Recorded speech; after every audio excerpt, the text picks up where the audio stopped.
코로나가 시작되고 설교자로서 정중 없는 설교를 거의 대부분 하고 있는 중이기도 합니다.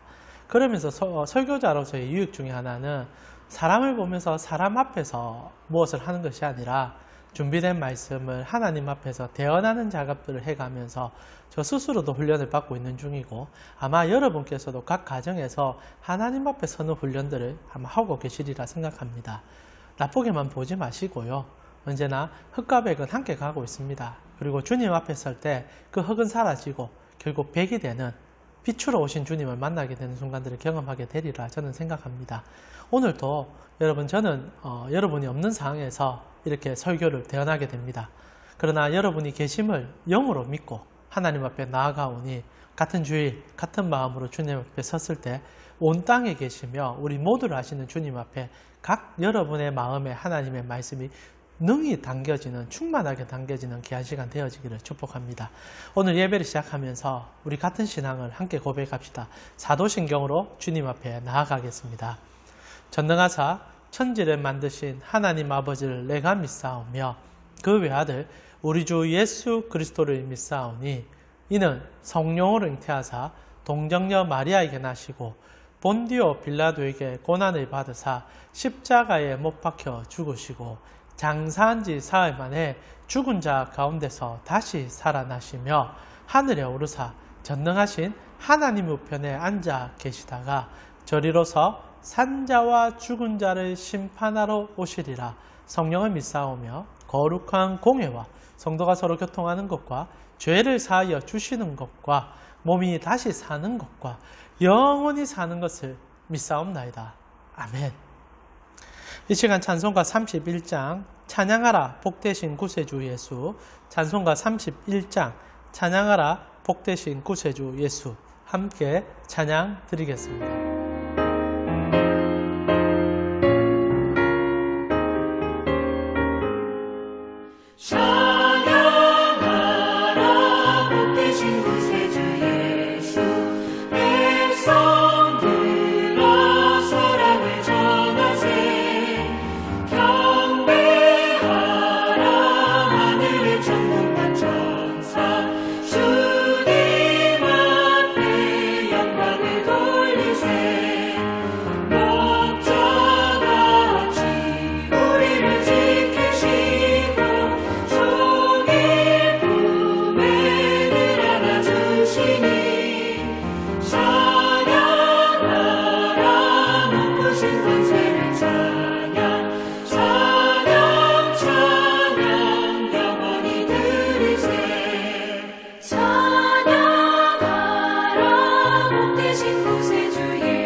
영광 중에 또다시 오시리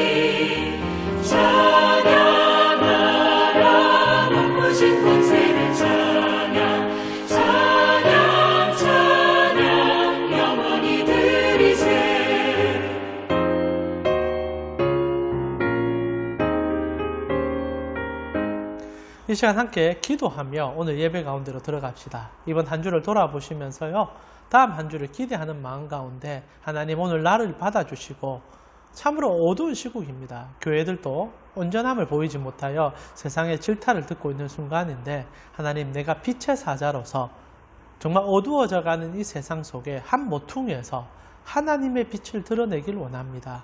예배 가운데 주님 앞에 내 몸을 드리고 주님의 은혜를 다시 한번 거듭 입어서 세상 속으로 들어가 하나님의 영광을 드러내길 원하오니, 오늘 이 예배 가운데 나를 충만히 채워 주시옵소서. 함께 기도하며 예배를 사모하는 마음으로 주님께 한 발짝 더 나아가길 원합니다. 함께 기도 드리겠습니다. 하나님 감사합니다. 오늘도 우리 가온 식구들과 함께 이 어려운 시국 가운데서 하나님을 찾으며 하나님 앞에 간절히 매어 달리며 우리를 만나주시는 주님 앞에 더욱더 기쁨으로 나아갑니다. 오늘 예배 가운데 우리 사랑하는 모든 성도들이 주의 음성을 듣게 하여 주시고, 주의 말씀을 힘입어 세상 속으로 다시 한번 용기를 가지고 나아갈 소망을 발견하는 예배가 되게 하여 주시옵소서. 허은같이 깜깜한 시대를 살아가고 있습니다. 코로나로 인하여, 그리고 여러 가지 실수로 인하여, 그리고 우리의 민낯을 보여줌을 통하여 주님께서, 그리고 주님의 은혜가 가려지는 시점을 우리가 경험하고 있는데, 하나님, 우리에게 각자의 처소에서, 그리고 우리의 직장에서, 우리가 생업의 터전에서 예수 믿는 자들이 누릴 수 있는 그 은혜를 세상 속에 보여줌을 통하여 말로 복음을 전하는 것이 아니라 삶의 향기로 세상을 다시 한번 하나님의 선한 품으로 이끌어갈 수 있는, 그리고 그 시작이 이 예배가 되어질 수 있도록 인도하여 주시옵소서. 사랑하는 가온 식구들의 마음에 하나님 때문에 변화가 되었다라고 자신 있게 말할 수 있는 영광을 덧입는 시간이 오늘 예배가 되게 하여 주시고, 우리의 죄악을 다시 한번 주님께 올려드림을 통하여 하나님 세상 속에서 주님의 향기를 드러내겠다고 각오하는 예배, 오늘 예배가 되게 하여 주시옵소서. 주께서 오늘 예배 가운데도 하나님의 은혜를 덧입혀 주실 것을 믿습니다. 사랑하는 주님, 2021년이 시작된 지도 3주가 지나가고 있습니다. 이 모든 환경 속에 우리를 불러주시는 하나님 때문에 저희가 지치지 아니하고 말씀을 다시 붙잡습니다. 저희로 주님의 은혜를 경험케 하여 주시고, 하나님 때문에 살게 하여 주시고, 하나님 때문에 눈을 들게 하여 주셔서 오늘 듣는 말씀 속에서 하나님을 더 깊이 경험하고 세상 속에서 그 은혜로 살아가겠다 결단하는 예배가 되게 하여 주셔서 세상 속에서 승리하는 그리스도인, 그래서 주님 앞에서 예배자로서는 거룩한 시간이 오늘이 되어질 수 있도록 인도하여 주시옵소서. 각 처소에서 하나님을 찾고자 하는 모든 주님의 백성들에게 하나님의 놀라운 은혜를 덧입혀 주실 것을 믿사오며, 이 모든 것 우리 주 예수 그리스도의 이름으로 기도합니다. 아멘. 오늘 우리에게 주시는 하나님의 말씀은 사무엘상 9장 18절에서 21절 말씀입니다. 사무엘상 9장 18절에서 21절 말씀, 구약성경 421페이지쯤 됩니다. 사무엘상 9장 18절에서 21절 말씀 한 절씩 교독하고요, 마지막 21절은 다 함께 읽도록 하겠습니다. 하나님의 말씀입니다. 사울이 성문한 사무엘에게 나아가 이르되 선견자의 집이 어디인지 청하건대 내게 가르치소서 하니, 사무엘이 사울에게 대답하여 이르되 내가 선견자이니라. 너는 내 앞서 산당으로 올라가라. 너희가 오늘 나와 함께 먹을 것이요 아침에는 내가 너를 보내되 내 마음에 있는 것을 다 내게 말하리라. 사흘 전에 이른 내 암나기들은 염려하지 말라 찾았느니라.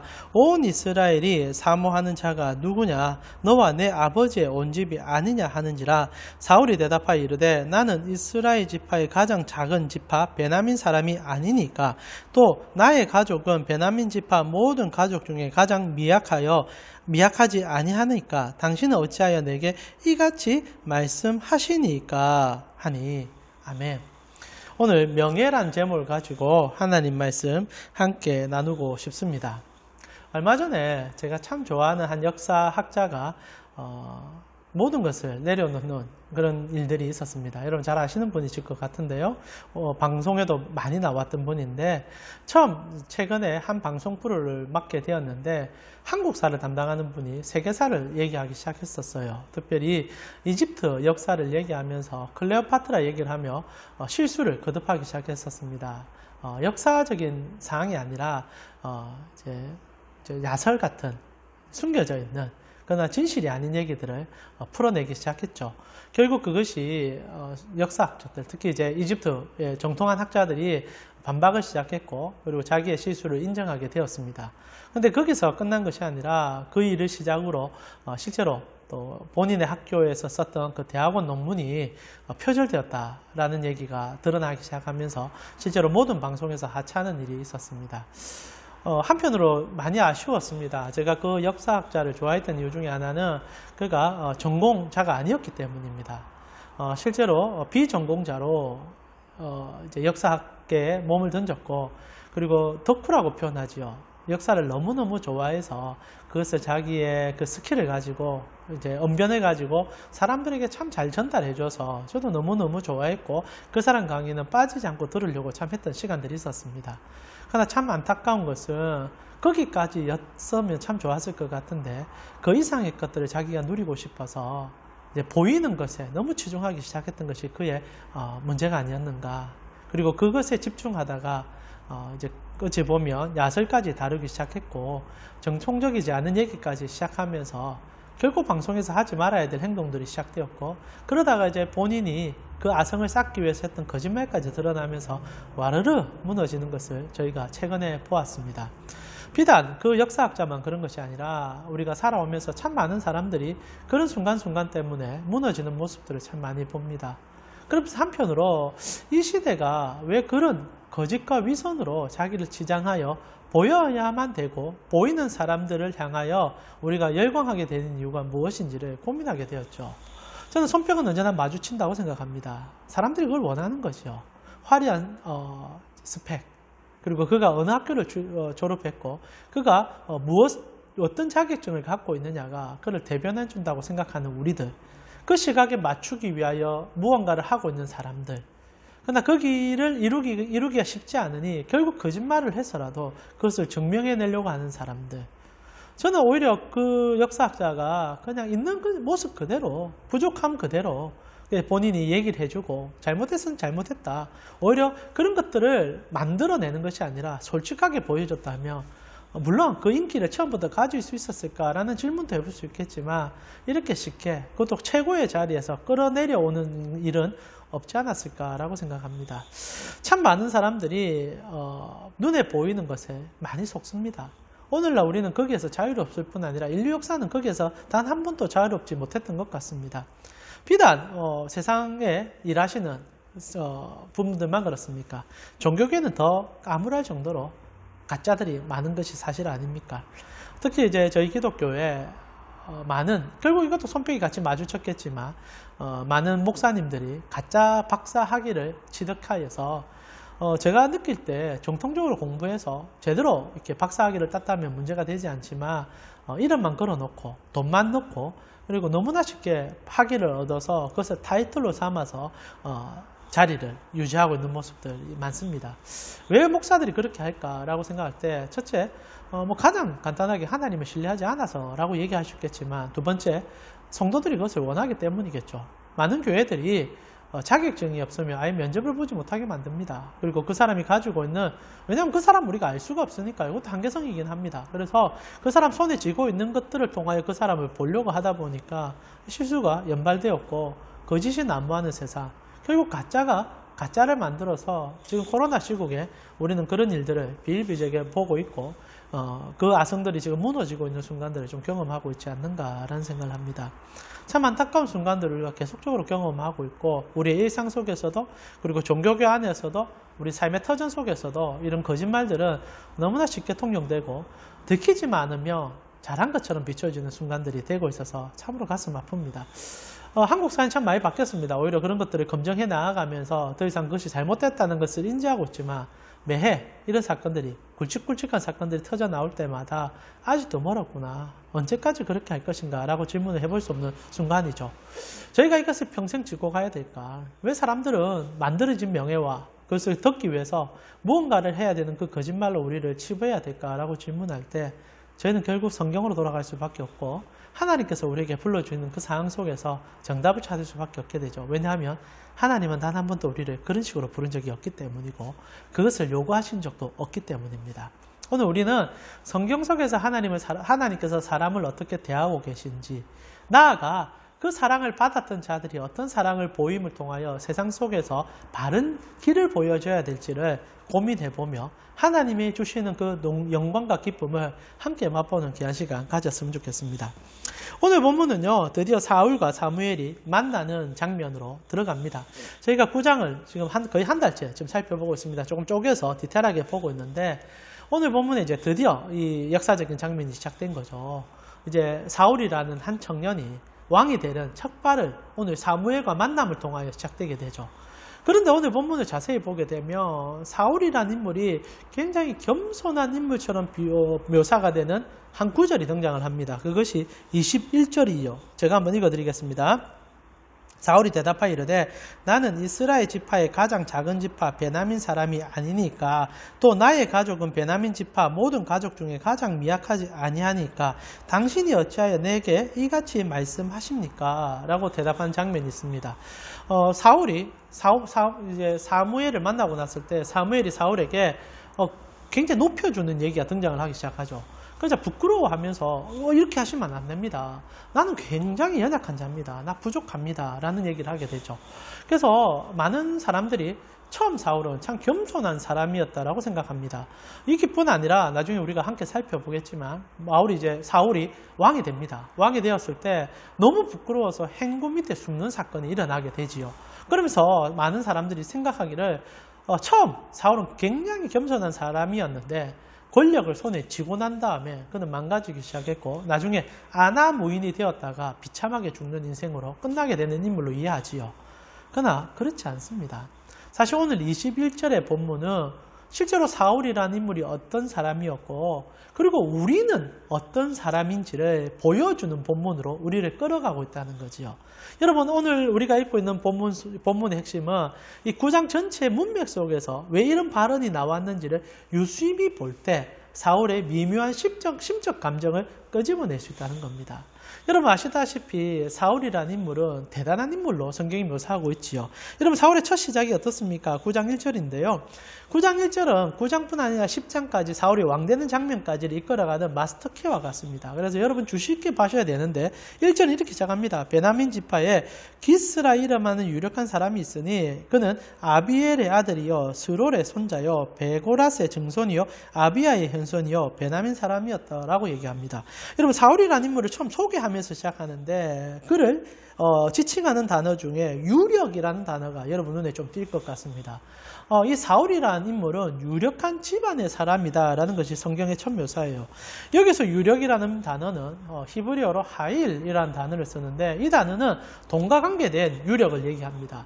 물론 힘 있는 사람을 표현할 때 하일이라는 단어를 쓰는데요. 이 배경이 다른 어떤 권력이 아니라 돈이 밑바탕이 되는 힘을 얘기할 때 하일이라는 단어를 쓰지요. 즉, 이 사울이라는 인물은 막강한 부를 소유하고 있는 가정의 인물이라는 겁니다. 성경이 부자라고 표현한다면 우리가 생각하는 그런 적은 부자들이 아니에요. 정말 막강한 부를 소유한 자들을 성경은 부자라 지칭합니다. 그렇게 볼 때 이 사울의 집안은 금수저의 집안이죠. 특히 조상들의 이름이 이제 묘사가 되고 있습니다. 그것은 이스라엘인들 가운데 이 조상의 이름을 들었을 때 어느 정도 명망이 있었다라고 생각할 수 있는 자수성가형의 가정인 것을 깨닫게 해주는 본문이라는 거죠. 사울은 어느 곳에 있었어도 꿀리지 않는 인물이라는 것이 첫 시작으로 그를 가르쳐주고 있는 인격 묘사라는 겁니다. 사울은 대단한 인물이에요. 태어날 때부터 막강한 부를 소유했고 집안도 쟁쟁한 명예를 입에 물고 태어난 금수저 가정의 인물이었다라고 성경은 묘사하고 있습니다. 그런 그였기에 그의 성품 또한 오늘 본문 우리가 읽고 있는 9장 전체에 잘 묘사되고 있지 않습니까? 암나기를 잃었을 때 집안에 명운을 걸고 그가 암나기를 찾아가게 되지 않습니까? 그런데 사왕과 대화를 살펴보면 실제로 그가 얼마나 자기가 가지고 있는 부로 인하여 안암문격으로 살고 있는지가 어느 정도 묘사가 되고 있습니다. 실제로 오늘 이제 사무엘을 만나라고 하게 되는데요. 그에게 있어서 사실 대부분의 사람들은 자기 밑에 사람으로 인지되어가는 마치 권력자로서의 삶이 익숙한 인물로 묘사되고 있습니다. 왜요? 실제로 선지자를 그는 은 4분의 1세계 정도면 언제나 자기에게 예언을 해줘야만 되는 인물점으로 인지하고 있는 것이 밑바탕에 깔려있기 때문이죠. 정말 가지고 있는 사람들의 정형적인 모습이 사울에게 등장합니다. 여러분 우리가 몇 주 전에 이 사왕과 사무엘의 대화를 아주 신랄하게 비판을 했던 설교를 한 적이 있습니다. 실제로 사무엘이라는 인물은 선지자를 이 사울이라는 인물은 선지자를 바라보면서 죄송한 표현입니다. 선지자 나부랭이 정도로 인지하는 인물이었죠. 은 4분의 1 세겔이면 정말 얼마 안 되는 수준입니다. 근데 그 정도 가지고도 내가 원한다면 언제나 예언을 들을 수 있다. 그까지 선지자, 그게 뭐 대단하다고. 지금 뭐 종이 갖고 있는 그 조그만 주머니에 있는 수중에 그 돈이면 누구나든 내 앞에서 얘기하지 않겠느냐라는 것이 저면에 깔려있지요. 체면의식은 합니다. 아무것도 안 가지고 어찌 선지자 찾아가냐. 있는 집 사람다운 얘기죠. 그런데 그 금액이라는 자체가 그렇게 미흡할지라도 나에게 있어서는 그건 아무것도 아니다. 내가 어떤 사람인데 내가 그 정도를 준다면 당연히 그 사람 내게 고마워하면서 그 얘기 해줘야지 라고 생각하는 사람이 이 사울이라는 겁니다. 실제로 사울은 교만해요. 참 교만합니다. 결국 성경 전체의 맥락 속에서 사울의 끊임없는 모습은 자기밖에 몰라요. 마치 금수저를 입에 물고 태어나서 아나무인격으로 살아가는 인물이 사울이 맞습니다. 오늘 본문도 사실 그런 얘기 속에 나오는 본문이에요. 근데 이게 웬일입니까? 사울이요. 사무엘을 만났을 때 충격을 받은 겁니다. 그는 이렇게 생각했을 겁니다. 일반적으로 자기가 생각하는 그 선지자 나부랭이 정도로 사무엘을 생각했고 언제든지 자기가 원한다면 술술술 얘기해주는 그런 인물점으로 생각했던 거죠. 근데 이게 웬일입니까? 그가 알게 된 사무엘은 그런 사람이 아닌 거예요. 처음으로 이제 소녀들을 만났지 않습니까? 저번 주 설교였는데 소녀들이 극존칭을 써가면서 사무엘을 얘기하기 시작하는 겁니다. 제사를 드리지 않으면 온 백성이 밥을 먹지 않습니다. 그리고 그가 지금 제2행위를 하러 가셨습니다. 모든 사람이 그를 기다리고 있습니다. 이때부터 뭔가 다른 거예요. 본인이 생각하는 선지자 나부랭이와 사무엘이라는 사람의 그 갭이 벌어지기 시작한 거예요. 그리고 눈앞에 사무엘을 진짜 만난 겁니다. 물어보죠. 제가 선견자를 만나러 왔습니다. 사무엘이 말합니다. 납니다. 그 순간, 그 사무엘을 보는 순간 모든 것이 무너진 거예요. 본인이 아는 이 선견자가 아닌 겁니다. 결국 이 사무엘이 사울에게 이렇게 하십시오라고 얘기할 때 사울이 모든 것을 다 얘기합니다. 저는 그런 대접 받을 사람이 아닙니다. 저는 베냐민 지파 사람이고 너무너무 연약한 집안 사람입니다. 어이구 저에게 이런 대접하시면 안 됩니다. 여러분 처음 사울의 모습과 지금 사울의 모습의 갭을 여러분 보셔야 되죠. 이것이 사울의 본 바탕이었다는 겁니다. 쉽게 설명하면 사울이라는 인물은 힘 있는 자 앞에서 비굴하고 힘 없는 자 앞에서 힘을 행사하는 졸장부 같은 사람이 사울이라는 사실이지요. 실제로 사울이라는 인물은 열등감 덩어리입니다. 오늘 우리가 정말 보고 싶은 것은요. 사울의 인격인데요. 그는 실제로 열등감으로 뭉쳐 있어서 그 열등감을 덮기 위해서 가진 부와 그리고 가진 명예를 가지고 장난치는 사람으로 오늘 본문이 묘사되고 있죠. 여러분 실제로 저희가 1절을 읽고 시작했는데 1절을 가만히 보면 참 구조가 재밌습니다. 다시 한번 눈을 들어서 여러분 1절 한번 찾아보십시오. 제가 한번 읽어드릴게요. 베냐민 지파에 기스라 이름하는 유력한 사람이 있으니 그는 아비엘의 아들이요 스롤의 손자요 베고라스의 정손이요 아비아의 현손이며 베냐민 사람이었더라.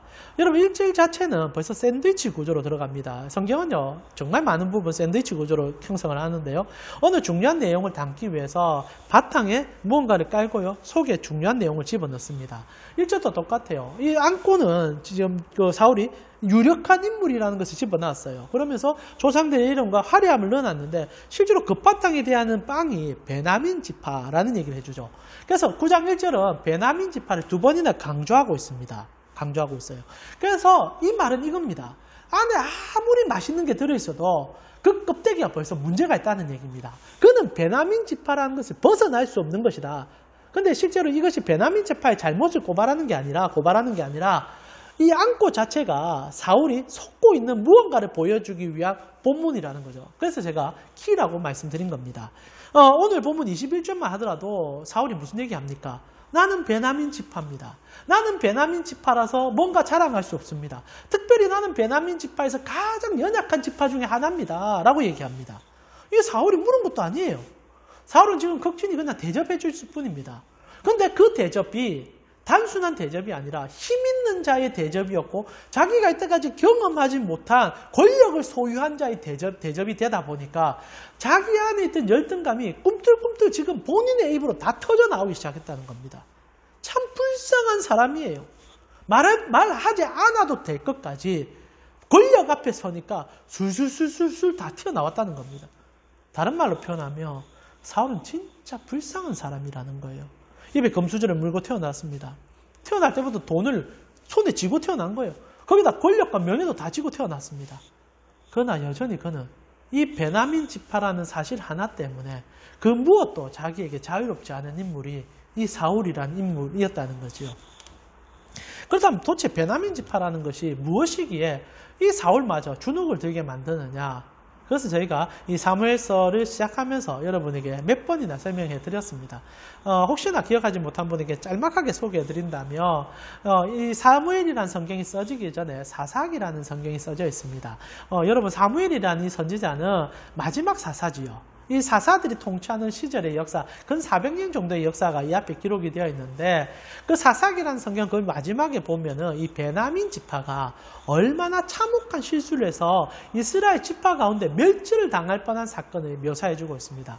물론 성경의 마지막 부분에 사사기 마지막 부분에 기록돼서 이스라엘의 사사기 역사의 끝에 일어났다라고 생각하면 안 되고요. 어느 중심 부분에서 일어난 사건인데 부록처럼 다뤄지는 사건이 이 베냐민 지파의 사건입니다. 내용은 이렇습니다. 그 베냐민 지파가 어느 날 이제 그 레인이 자기의 이제 첩을 찾으러 유다 지파의 땅에 찾아간 적이 있습니다. 그리고 이제 그 이제 종을 이제 첩을 데리고 돌아가다가 베냐민 땅에 도착을 하게 되는데 그 베냐민 이제 장정들이 그 레인을 찾아가서 이제 몹쓸 짓을 하려고 했던 겁니다. 그러다가 이제 그 레인이 못된 놈이에요. 자기의 이제 첩을 그 장정들에게 줘버립니다. 그리고 아침에 눈을 떴을 때 첩이 죽어버리죠. 여러 가지 이제 몹쓸 짓을 당한 겁니다. 그래서 이 레위인이 첩의 몸을 이렇게 토막을 내어서 이제 이스라엘 당시 12지파 가운데 11지파에게 보내게 되죠. 그리고 이제 내전이 일어납니다. 11지파가 이 악독한 베냐민 지파, 이 추악하며 이 정말 문란한 이 베냐민 지파를 우리의 지파 가운데서 쥐어버리겠다라고 마음을 먹게 됩니다. 그리고 세 번의 내전 가운데 결국 베냐민 지파는 멸절에 가까운 공격을 받게 됐고 정말 대부분의 남자들이 죽어버립니다. 그런데 이제 정신을 바짝 다시 차리게 된 이스라엘 백성들이 자신들의 실수를 하나님 앞에 토설하고 이 베냐민 지파를 다시 살려내게 되는 일이 있었죠. 그리고 이제 오늘 본문이 이제 계속 연결되는 겁니다. 그런 지파의 사람이었기에 사람들의 손가락질을 끊임없이 받아왔던 거예요. 그리고 아무리 그가 자수성가하고 잘해도 타이틀 하나는 베냐민이라는 타이틀을 달 수밖에 없는 그런 사람이었다는 거죠. 그래서 이 사울이라는 인물이 그렇게 자신만만하다가도 자기보다 더 뛰어난 사람을 만나게 되면 순식간에 쪼그라드는 겁니다. 그리고 묻지 않는 것까지 다 대답하는 거예요. 자기 약점을 다 말하는 거예요. 너무너무 비굴해지는 것이 오늘 사울이라는 거죠. 근데 제가 이렇게까지 사울을 얘기하는 것은 이 모습이 단순히 사울의 모습만은 아니기 때문입니다. 저는 이 땅을 살아가는 모든 사람에게 이 모습은 다 있다라고 생각해요. 비단 사울만 그렇습니까? 여러분, 약점 없는 사람 없습니다. 누구나 다 약점 하나씩 다 갖고 있습니다. 부족함도 다 갖고 있고 연약함도 다 갖고 있습니다. 근데 누군가가 우리보다 그것을 뛰어넘는 누군가, 그것도 나하고 가장 친밀한 누군가가 그것을 갖고 있을 때 우리는 사울 같은 모습을 보이지 말라는 법이 있을까요? 실제로 인류에게 가장 큰 약점 중에 하나는 저는 이 열등감이라고 해도 과언이 아니라고 생각합니다. 원수 마귀가 자기의 가장 큰 무기 중에 하나가 이 열등감을 자극하는 거라고 저는 생각을 해요. 여러분, 그럼 이 열등감이 어디부터 시작됐는가? 이 역사가 굉장히 깁니다. 첫사람 아담이 죄를 짓고 난 다음에 가장 먼저 보여준 게 열등감입니다. 여러분, 아담이 죄를 짓고 난 다음에 하나님이 그를 찾아왔을 때 아담의 첫 마디가 혹시 무엇인지를 기억하십니까? 그가 이렇게 얘기해요. 하나님, 내가 벗어서 숨었습니다 라는 얘기를 합니다. 내가 벌거벗어서 숨었습니다 라고 얘기합니다. 그러니까 주님이 물어봐요. 네가 벗은 것을 누가 알려줬느냐? 스스로 알게 된 거죠. 왜냐하면 하나님과 멀어지고 본인이 스스로 죄를 짓는 순간 자기는 벗었던 것을 깨닫게 되었다는 겁니다. 자, 여기서 벗었다는 말이 참 중요한데요. 여러분, 벗었다는 게 오늘날 우리가 벗었다고 생각하면 그냥 맨몸으로 보여져서 그냥 치욕적으로 내 맨살을 보여줘서 부끄러움으로 인지할 수 있지만 아담이 했던 그 벗었다는 표현은 다른 표현입니다. 여러분, 첫 사람 아담이 하나님과 독대할 때 그는 단 한 번도 부끄러움을 느끼지 않았습니다. 그런데 왜 부끄러움을 느끼느냐? 더 이상 자기 몸뚱아리로는 자기를 표현해낼 수 있는 상황이 아니었기 때문이죠. 이게 제 가장 큰 아픔이요.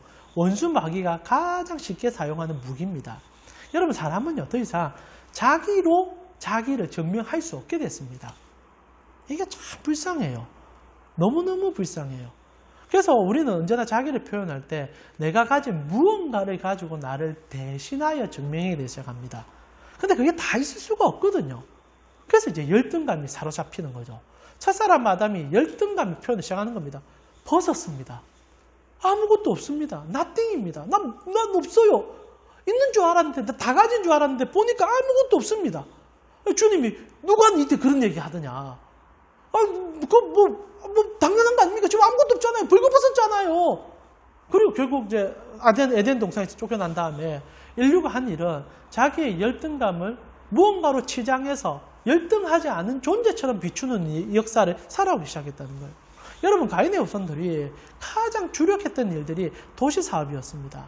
음악을 만들고 그리고 여러 가지 화려함을 덧입고 기계를 만들어서 우리는 이런 인물들이다. 나는 이것을 소유한 사람이다. 그래서 이런 것으로 나를 증명할 수 있다라고 얘기하며 자신의 부족함과 연약함을 끊임없이 감추는 것에 익숙한 시대를 우리가 살아가기 시작했죠. 이게 원수가 너무너무 좋아하는 달콤함이었다는 겁니다. 그래서 마귀는요, 사람들을 시험할 때 언제나 열등감을 탁탁 튄 겁니다. 너 그거 안 되잖아. 그거 못하잖아. 여러분, 처음 제가 시작할 때 그 역사학자에 대한 얘기를 했었습니다. 그분이 꼭 그렇게만 했었어야 될까? 잘하는 한국사라는 분야가 있습니다. 전공자가 아니더라도 대부분 사람들이 그 사람이 한국사에 대해서 물론 부족함도 있었고 실수도 많이 했었습니다. 특히 최근에 또 여러분 독립운동가에 대한 발언을 또 실수를 했던 부분도 있지만은 잘하는 부분들이 더 많습니다. 그래서 사람들이 참 좋아해 줬어요. 근데 이제 이렇게 자기가 그렇게 하다 보니까 마치 이제 포장이 더 시작된 겁니다. 그리고 이 사단은 열등감을 탁탁 튕긴 거예요. 열등감을 튕긴 거예요.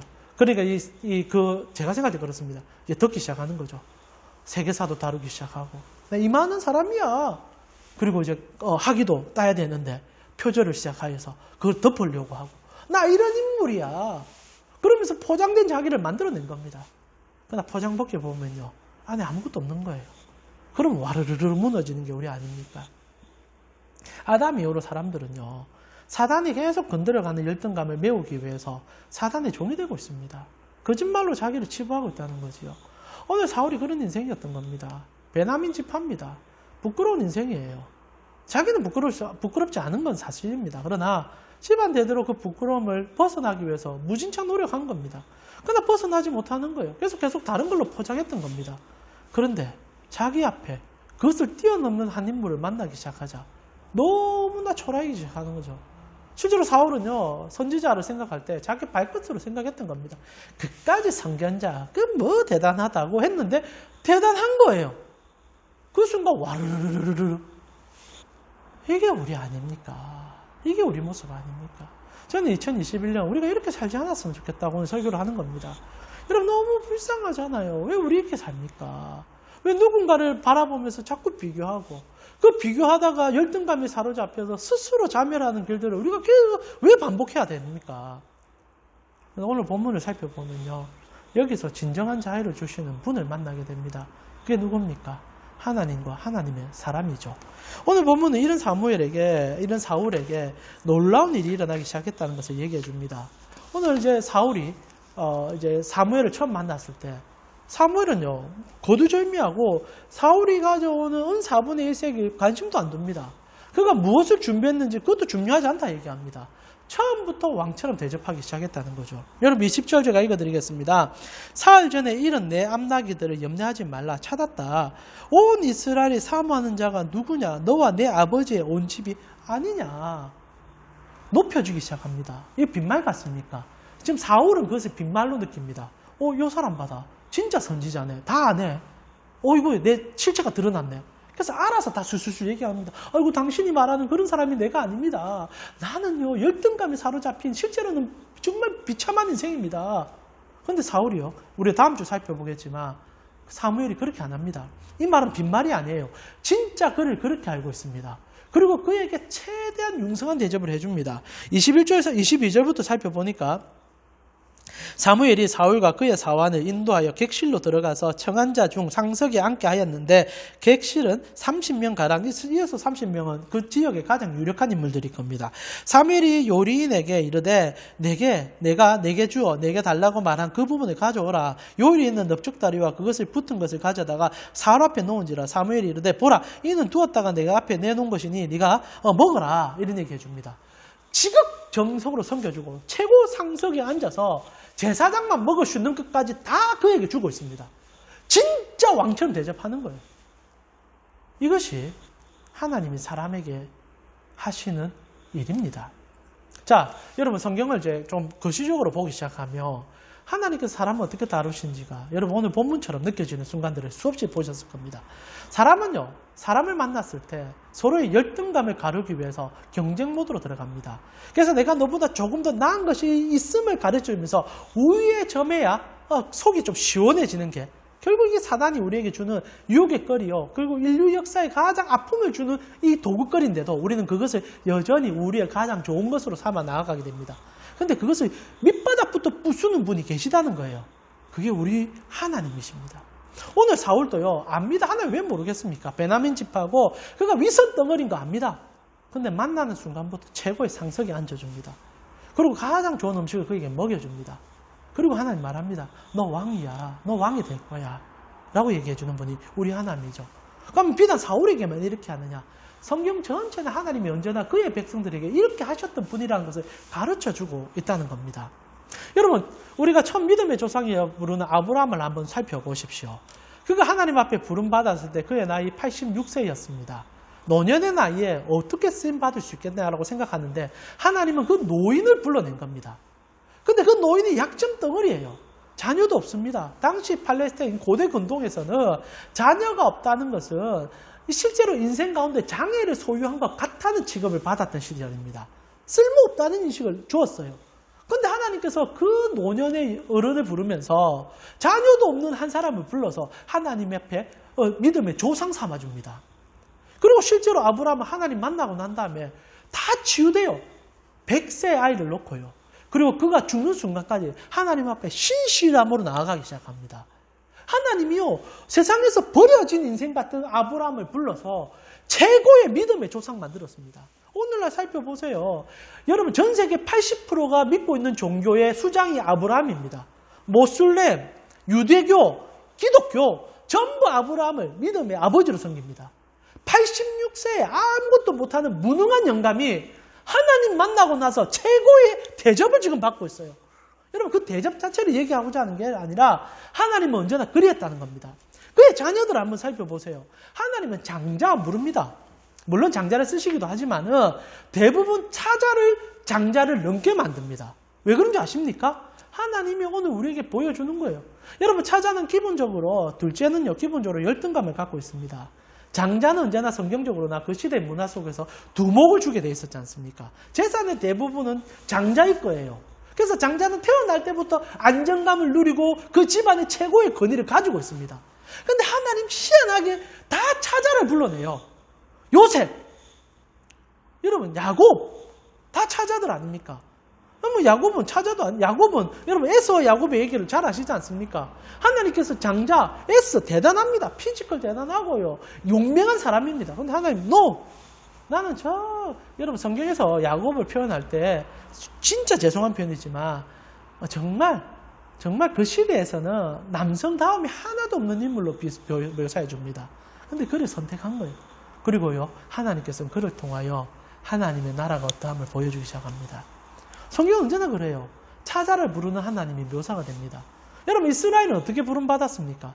이집트라는 최강대국에서 가장 밑바닥에 있는 종들을 불러냅니다. 쓸모없는 인생들을 하나님이 불러낸 거예요. 그래서 여러분, 히브리라는 표현을 쓰지 않습니까? 히브리인, 이게 하층민, 하루민이라는 언어의 어감을 갖고 있다고 얘기합니다. 그러니까 이 세상으로 볼 때는 아무 쓸모없는 열등감 덩어리들을 불러낸 거예요. 그래서 이 히브리인들은 하나님의 부름받고 난 다음에도 끊임없이 자신의 열등감을 드러냅니다. 물이 없는데요. 옷이 없는데요. 이게 뭔데요? 진짜 불쌍한 얘기들만 합니다. 뭔가 대의적인 얘기도 안 해요. 맨날 밑바닥 얘기만 하는 인생들입니다. 근데 하나님 그들을 끄집어내요. 그리고 어떻게 합니까? 전 세계에서 제사장 남아 살아주겠다. 창세기 출애굽기 19장 하나님이 그들을 부른 이유는 딱 하나예요. 내가 너희를 통하여서 온 세상이 하나님을 알 수 있는 통로 삼아주겠다. 그리고 그 역할을 심히 감당해야 됩니다. 하나님 그래 만들었다는 거 아닙니까? 성경 66권 전체는요.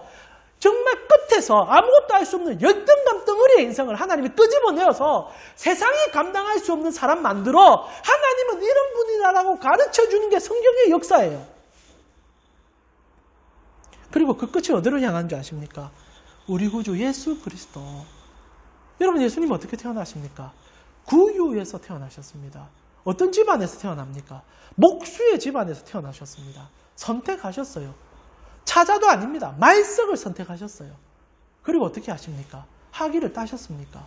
그 시대에 무언가를 본인이 습득을 하셨습니까? No. 없어도 돼. 없어도 돼. 나는 하나님의 자녀야. 나는 하나님의 아들이야. 그거로 만족할 수 있어. That's okay. 그리고 그분께서요. 모든 것을 다 우리 가운데 이루어 주셨습니다. 그리고 그분이 제자를 부르는 패턴도요. 그 어떤 것도 중요하지 않음을 보여주고 있습니다. 너무나 다양한 직업군에서 다양한 사람들을 불러고 특별히 죄인이라 부르는 그룹까지 세리와 그리고 열심당원과 그리고 극단적인 사람들까지 불러내면서 주님은 그들을 품고 나가기 시작합니다. 중요하지 않다는 거예요. 왜? 그만큼 하나님은 자신이 있습니다. 하나님이시니까. 내가 너희를 본체로 회복시켜 줄 수 있다. 나를 만난 사람은 가지고 있는 것으로 증명되는 것이 아니라 나로 인하여 증명되는 것을 보게 될 것이다. 결국 예수님께서 십자가에 못 박혀 죽으시는 그날 인류는요. 처음으로 열등감 없이도 살 수 있는 세상을 보게 된 겁니다. 그것이 부활이에요. 모두 우리가 소유하는 것들이 깨어지고 참된 본질로 향할 수 있는 영생의 길이 천국으로부터 시작된다는 겁니다. 그래서 그리스도인들은요. 하나님 만나는 순간부터 열등감이 드러나고 그리고 그것이 나를 포장해 주는 것이 아니라 오히려 그것을 지움을 통하여 하나님께서 나의 왕됨을 누림으로 내가 진짜 하나님 짤의 힘을 깨달아가는 것이 성도의 삶입니다. 지금 사울이 그 스타트 라인에 선 거예요. 자기 입으로 얘기합니다. 나 베냐민 지파예요. 나는 열등감 덩어리입니다. 주님 대척해 괜찮다. 지금 네가 만난 내가 왕이다. 그리고 내가 너를 왕 삼아줄 거다. 그게 더 이상 그러면 뭐가 문제가 되겠느냐. 베냐민 지파 사람들 손가락질 하지만 나는 너를 인정한다. 그러면 인정하는 내가 너를 인정하는 인생 만들어줄 수 있다. 그 뒤로 사울의 인생이 바뀌기 시작한다는 거죠. 그러나 안타깝게 사울은 끝까지 이걸 모르게 됩니다. 그러나 우리가 차후에 한번 보게 되겠지만 다윗은 하나님 앞에 이것을 붙잡습니다. 다윗은 여러분 아시다시피 목동이었고 집안에서 말제였습니다. 그리고 처음 태어날 때도 호리호리하게 태어나서 그렇게 힘없어 보이는 인물이었죠. 근데 그가 사울과 다르게 하나님 앞에 이 모든 것을 하나님 앞에 그냥 올려드립니다. 그리고 하나님만 믿어요. 하나님이 나를, 그리고 하나님께서 나를. 그리고 그는요 진짜 하나님 앞에 건강함으로 회복되어 이스라엘에게 유일무이한 왕으로, 진짜 왕으로 드러나기 시작한다는 거지요. 성경은 한 가지 얘기합니다. 하나님 만나면 근본 자체가 가장 아름다운 것을 깨달을 수 있게 되고 그 은혜로 살아가는 힘을 얻게 된다라는 사실. 그래서 하나님이 좋아요. 말씀 마무리하면서요. 사울이 지금 하나님의 손길을 만나기 시작했습니다. 그리고 2021년 사랑우리 가온 식구들이 그 하나님 손길에 빚어져 가기를 기도해 봅니다. 열등감 없을 수 없습니다.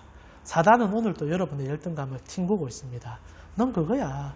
그래서 자꾸 거짓을 행하게 만들고 그리고 속이게 만들며 없는 걸 있는 것처럼 척하게 만들려고 합니다.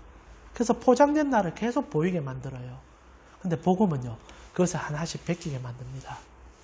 예수 그리스도의 십자가를 바라볼 때마다 우리가 단 한 가지를 깨닫게 되지요. 그 앞에 나는 존귀한 자구나. 하나님이 나를 위하여 죽어주는 자리가 나구나. 그래서 성도는요. 달라질 수밖에 없다는 것을 깨달아 주셨으면 좋겠어요. 여전히 세상 속에서 살아가기에 비교 앞에서 자유로울 자 없을 것입니다. 그래서 2021년 우리의 주제 성구처럼 예수를 배우기를 바라야 합니다. 주님 앞에 설 때마다 이 거짓과 위선, 여러분 제가 생각할 때 그 거짓과 위선 속에서 가장 힘든 사람은 본인입니다. 왜냐하면 본인은 가짜 옷을 입은 걸 알거든요. 언제 들통날까 뭐 얼마나 불안하겠습니까? 그러나 숨겨진 것으로 만족하고 살아가는 게 우리인데 하나님 앞에 섰을 때 그거 벗어도 아름답다는 것을 깨달을 수 있는 첫사람 아담이 처음 하나님을 만났을 때처럼 나로 존재의 인정을 받고 오히려 없는 것은 없는 것으로 하나님은 나의 있는 것을 통하여 가장 귀함을 여겨주시는 그 앞에서 하나님의 만족감을 누리고 나아갈 수 있음을 기억하셨으면 좋겠습니다. 그러면서 여러분 도전하고 싶어요. 주님의 몸된 교회가 그것을 보여줄 수 있는 대안적 통로가 되어야 된다는 사실입니다. 저희 가운교회가 기도합니다. 코로나가 끝났을 때 그리고 이제 새롭게 우리의 공동체가 힘을 얻고 나아갈 때 이 대안을 보여줄 수 있는 공동체가 되어지기를 저희 요즘 기도하고 있습니다. 예수 그리스도를 보면 가능하기 때문이죠. 예수 그리스도를 왕으로 섬기면 그것이 될 수 있기 때문입니다. 그래서 우리가 무엇을 소유하고 무엇으로 자랑하는 것이 아니라 예수 때문에 모두가 행복할 수 있는 것으로 달려갈 수 있는 그런 우리가 되어지기를 축원합니다. 사는 우리 가운데 성도님, 이번 한 주요 예수를 더 바라보십시오. 하나님 품에 안기십시오. 그리고 여러분의 열등감의 옷을 벗어내시고 진짜 명예를 소유할 수 있는 하나님 짤임을 기억하는 예수 짤이며 성령 짤인 것을 기억하는 여러분 되기를 축복합니다.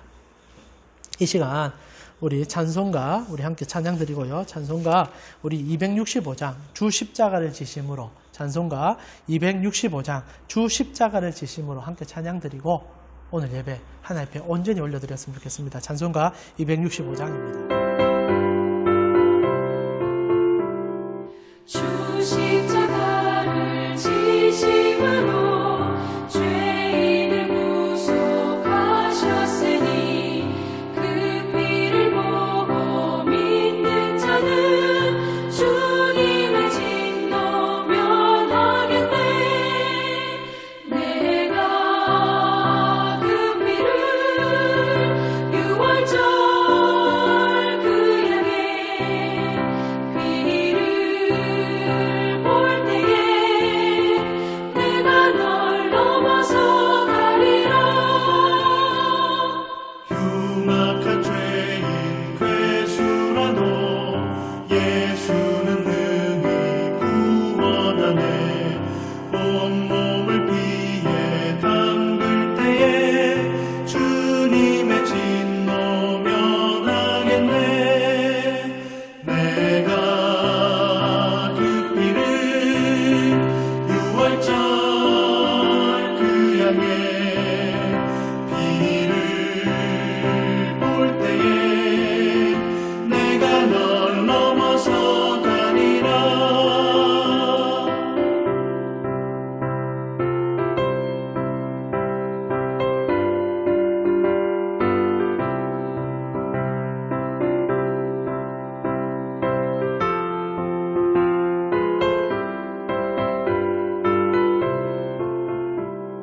심판할 때에 모든 백성 행하는 대로 보응받네. 주님의 피로 죄 씻으면 주님의 진노 면하겠네.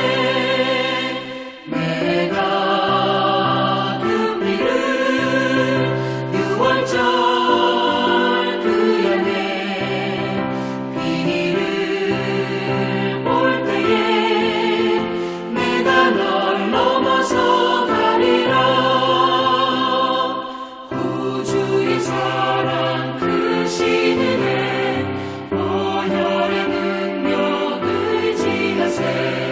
심판의 불이 내릴 때에 주님의 진노 면하겠네.